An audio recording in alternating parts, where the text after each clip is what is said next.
Involvement ಸ್ವಲ್ಪ ಜಾಸ್ತಿ. ಈಗ ಅನಿಸ್ತಾ ಇದೆ ನನಗೆ 10 ವರ್ಷದ ನಂತರ ಅದರ ಒಳಗಡೆ ಡೆಪ್ತ್ ಆಗಿ ಕೆಲಸ ಮಾಡ್ತಾ ಮಾಡ್ತಾ ಬಂದ ಮೇಲೆ ಸಮಾಜ ಎಷ್ಟು ಜಾಗೃತಿ ಆಗಿದೆ ಇವತ್ತು ಅಂತ. ತಾಲೂಕು ಮಟ್ಟದಲ್ಲಿ ತಹಸೀಲ್ದಾರ್ ಆಫೀಸ್ ಬರೋದು ಅಂದ್ರೆ ನನ್ನ ತಾಯಂದಿರಿಗೆ ಭಯ. ಹೌದೇನವ? ಪೊಲೀಸ್ನವ್ರು ಬರ್ತಾರೆ ಅಂದ್ರೆ ಭಯ. ಈ ತರ ಭಯದ ಸಮಾಜ ವಾತಾವರಣ ಸೃಷ್ಟಿಯಾಗಿದೆ ಈ ಸಮಾಜದ ಮಧ್ಯದಲ್ಲಿ. ಅದಕ್ಕೆ ತುಂಬಾ ಕಾರಣಗಳಿದೆ, ನಾನು ಆಮೇಲೆ ಹೇಳ್ತಾ ಹೋಗ್ತಿರ್ತೀನಿ. ಇವತ್ತು ಏನು 287ನೇ ಸೇವಾಲಾಲ್ ಜಯಂತಿಯನ್ನು ನಾವು ಆಚರಣೆ ಮಾಡ್ತಾ ಇದ್ದೀವಿ. ಆ ಮಹಾಪುರುಷನ ಜಯಂತಿಯನ್ನು ಆಚರಣೆ ಮಾಡಬೇಕು ಅಂದ್ರೆ ಅವ್ರದ್ದೇನು ತುಂಬಾ ಬಲವಾದಂತಹ ಹಿನ್ನೆಲೆ ಇರಬೇಕು. ಯಾವುದೇ ವ್ಯಕ್ತಿಯನ್ನ ಒಂದು ಸಮಾಜ ಅಥವಾ ಜನ ಸುಮ್ಮನೆ ನೆನೆಸ್ಕೊಳ್ಳೋದಿಲ್ಲ, ಅವ್ರ ಹಿಂದೆ ಮಾಡಿರುವಂತಹ ಅದ್ಭುತವಾದಂತಹ ಸಾಧನೆಗಳು, ಅವರ ಚರಿತ್ರೆಯಲ್ಲಿ ಅವ್ರ ಹೆಸರು ಉಳ್ಕೊಂಡಿದೆ ಅಂದ್ರೆ ಆ ಮಹಾನುಭಾವ ಹಾಗಾದ್ರೆ ಆ ಚರಿತ್ರೆಯಲ್ಲಿ ಅಷ್ಟು ದೊಡ್ಡದಾಗಿರುವಂತಹ ಕೆಲಸವನ್ನು ಮಾಡಿರ್ಬೇಕು. ಅದಕ್ಕೋಸ್ಕರ ನಾವು ನೆನೆಸ್ಕೊಳ್ತೀವಿ. ಅಂಬೇಡ್ಕರ್ ಅವ್ರನ್ನ ಮೊನ್ನೆ ಬಂದಂತ ಅಂಬೇಡ್ಕರ್ ಅವ್ರನ್ನ ನಾವು ಇಷ್ಟು ಜಗತ್ ಜಾಹೀರಾತಿ ಹಾಕಿ ನೆನೆಸ್ಕೊಳ್ತಾ ಇದೀವಿ ಅಂದ್ರೆ ಹಾಗಾದ್ರೆ ಅಂಬೇಡ್ಕರ್ ಅವ್ರ ಕಾಂಟ್ರಿಬ್ಯೂಷನ್ ಈ ದೇಶಕ್ಕೆ ಏನು?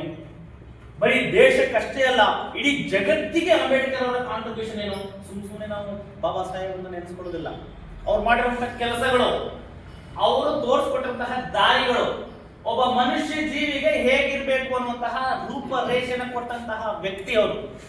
ಇವತ್ತು ಇಡೀ ಜಗತ್ತಿನಲ್ಲಿ ಅವ್ರ ಪುತ್ಥಳಿಗಳು ಜಾಸ್ತಿ. ಇಡೀ ಜಗತ್ತಿನಲ್ಲಿ ನಂಬರ್ 1 ಪುತ್ಥಳಿಗಳು ಹೆಚ್ಚು ದೇಶದಲ್ಲಿ ಇರುವಂತದ್ದು ಅಂಬೇಡ್ಕರ್ ಅವರು. ಗೊತ್ತಿಲ್ಲ ನಿಮಗೆ? ಅವಾಗ ಮೊನ್ನೆ ಬಂದವರು ಎಷ್ಟು ವರ್ಷದಿಂದ ನಮ್ಮ ತಾತ ಮುತ್ತದ ನೋಡಿರ್ಬೋದು ಸರ್. ನೀವು ನೋಡಿದ್ದೀರಾ ಅಂಬೇಡ್ಕರ್ ಅವ್ರನ್ನ? ನೋಡಿದ್ರಿ? ಹತ್ತಿರದಲ್ಲಿ, ತುಂಬಾ ದೂರ ಹೋಗಿರುವಂತವರಲ್ಲ. ಅಂದ್ರೆ ತುಂಬಾ ಹತ್ತಿರದಲ್ಲಿರುವಂತಹ ಸಾಧನೆ ಮಾಡಿರೋದ್ರೆ ನಾವು ಇಷ್ಟು ಅನ್ಸ್ಕೊಳ್ತಾ ಇದೀವಿ ಅಂದ್ರೆ ನಮ್ಮ ಸಮಾಜಕ್ಕೋಸ್ಕರ ಆತರ ಕೆಲಸ ಮಾಡಿರುವಂತಹ ಈ ವ್ಯಕ್ತಿ 287 ವರ್ಷಗಳ ಹಿಂದೆ ಆತರ ಸಾಧನೆ ಮಾಡಿದ್ರು ಅಂದ್ರೆ ಹಾಗಾದ್ರೆ ಏನ್ ಮಾಡಿದ್ರು ಅದನ್ನ ತಿಳ್ಕೊಳ್ಳುವಂತಹ ದಿನ ಇವತ್ತು ಬಂದಿದೆ. ಇವತ್ತು ಸೇವಾಲಾಲರ ಜಯಂತಿಯನ್ನು ಇವತ್ತು ಮಾಡ್ತೀವಿ ಅಂತ ಹೇಳಿದ್ರೆ ಸೇವಾಲಾಲರನ್ನ ನಾವೆಲ್ಲರೂ ಆಚರಿಸ್ತೀವಿ, ನೋಡ್ತೀವಿ.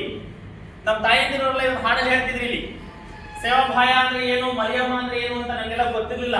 ಜಾನಪದಗಳ ವಿಚಾರವಾಗಿ ನಾವು ಒಂದೊಂದೇ ಅಂಕಿಅಂಶಗಳನ್ನು ತೆಗಿತಾ ಹೋಗ್ತಾ ಇದೆ ನಮ್ಮ ಸಮಾಜ. ಅಂಬೇಡ್ಕರ್ ಅವರು ಬಂದ್ಮೇಲಂತೂ ವಿದ್ಯಾವಂತರ ಸಂಖ್ಯೆ ಜಾಸ್ತಿ ಆಗಿದೆ ನಮ್ದ್ರಲ್ಲೂ. ವಿದ್ಯಾವಂತರ ಸಂಖ್ಯೆ ಜಾಸ್ತಿ ಆದ್ಮೇಲೆ ಹಿಸ್ಟ್ರಿನಲ್ಲಿ ಏನ್ ಮಾಡಿದ್ವಿ ನಾವು ಏನು ಅನ್ನೋದನ್ನ ಅರ್ಥ ಮಾಡ್ಕೊಳ್ಳುವಂತಹ ಕೆಲಸ ಈಗ ಪ್ರಾರಂಭ ಆಗ್ತದೆ. ಇವಾಗ ನಮ್ಗೆ ಗೊತ್ತಿರಲಿಲ್ಲ, ನಮ್ಗೆ ನಾವ್ ಯಾರು ಅನ್ನೋದು ನಮ್ಗೆ ಗೊತ್ತಿರಲಿಲ್ಲ. ಅಂಬೇಡ್ಕರ್ ಅವರು ಒಂದು ಪದಗಳನ್ನು ತುಂಬಾ ಕ್ಲಿಯರ್ ಆಗಿ ಹೇಳ್ತಾರೆ, ಇತಿಹಾಸ ತಿಳಿಯದವ ಇತಿಹಾಸ ಸೃಷ್ಟಿಸಲಾರ. ಅಂದ್ರೆ ಯಾವ ಜನಾಂಗಕ್ಕೆ ಅಥವಾ ಯಾವ ವ್ಯಕ್ತಿಗೆ ತನ್ನ ಹಿನ್ನೆಲೆ ಏನು ಅಂತ ಗೊತ್ತಿಲ್ಲ ಅಂದ್ರೆ ಅವ್ನು ಮುಂದೆ ಏನ್ ಮಾಡಬೇಕು ಅನ್ನೋದು ಗೊತ್ತೇ ಆಗೋದಿಲ್ಲ. ಆ ರೀತಿ ನಮ್ಮ ಸಮಾಜಕ್ಕೆ ನಾವು ಹಿಂದೆ ಏನಿದ್ವಿ ಅನ್ನೋದನ್ನ ಗೊತ್ತಿರ್ಲಿಲ್ಲ, ನಾವು ಹಿಂದೆ ಹೇಗಿದ್ವಿ ಅನ್ನೋದನ್ನ ಅರ್ಥ ಮಾಡಿದಂತಹ ಮಹಾಪುರುಷ ಸಂತ ಸೇವಾಲಾಲ್. ಹಾಗಾದ್ರೆ ಹಿಂದೆ ಏನಿದ್ವಿ? ಹಾಗಾದ್ರೆ ಈ ದೇಶದಲ್ಲಿ ರಾಜಕೀಯ ವ್ಯವಸ್ಥೆಗಳು, ಸಂವಿಧಾನಗಳು ಅಸ್ತಿತ್ವಕ್ಕೆ ಬರಕ್ಕಿಂತ ಮುಂಚೆ ಈ ದೇಶ ಸ್ಥಿತಿ ಏನಾಗಿತ್ತು? ಭಾರತ ರಷ್ಯಾ ಅಲ್ಲ. ಇವತ್ತು 1947ರಲ್ಲಿ ಈ ದೇಶ ವಿಭಾಗ ಆಗಿರೋದು. ಇವತ್ತು ಪಾಕಿಸ್ತಾನ ಅಂತ ಏನ್ ಹೇಳ್ತೀವಿ, ಅಫ್ಘಾನಿಸ್ತಾನ ಅಂತ ಏನ್ ಹೇಳ್ತೀವಿ, ಬರ್ಮಾ, ನೇಪಾಳ, ಶ್ರೀಲಂಕಾ ಇವೆಲ್ಲ ಒಟ್ಟಿಗೆ ದೇಶಗಳು 47ರ ಹಿಂದ್ಗಡೆ. ಹಾಗಾದ್ರೆ ಈ ದೇಶ ಇಷ್ಟು ದೊಡ್ಡದಾಗಿರುವಂತಹ ದೇಶದಲ್ಲಿ ನಮ್ಮ ಬಂಜಾರ ಸಮುದಾಯದ ಅಸ್ತಿತ್ವ ಏನು ಅಂತ ಅರ್ಥ ಮಾಡ್ಕೊಳ್ಬೇಕಾಗಿದೆ. ಇವತ್ತು ನಾನು ಓವರಾಲ್ ಆಗಿ ಸ್ವತಂತ್ರ ದಿನಾಚರಣೆ ಮಾತಾಡ್ಲಿಕ್ಕೆ ಆಗೋದಿಲ್ಲ, ನಾನು ಸೇವಾಲಾಲನ್ನ ಕೇಂದ್ರೀಕೃತವಾಗಿ ನಾನು ಮಾತಾಡಬೇಕು.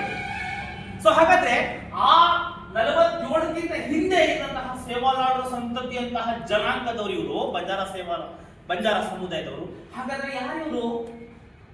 ಈ ದೇಶಕ್ಕೂ ಇವ್ರಿಗೂ ಏನ್ ನೆಂಟು?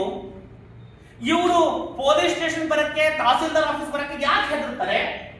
ಏನೋ ಕಾರಣ ಇದೆ ಸರ್, ಸುಮ್ಮನೆ ಇಲ್ಲ, ಏನೋ ಕಾರಣ. ನಮ್ಮ ಅಜ್ಜಿ ನಮ್ಗೆ ಯಾಕೆ ಪೊಲೀಸ್ ಸ್ಟೇಷನ್ ಹೋಗ್ಬೇಡ, ಅಯ್ಯಪ್ಪ ಯಾಕೆ ಭಯ ಪಟ್ಟಿವಿ ನಾವು, ತಹಸೀಲ್ದಾರ್ ಆಫೀಸ್ ಹೋಗ್ಬೇಡ, ಸುಮ್ಮನೆ ಯಾಕೆ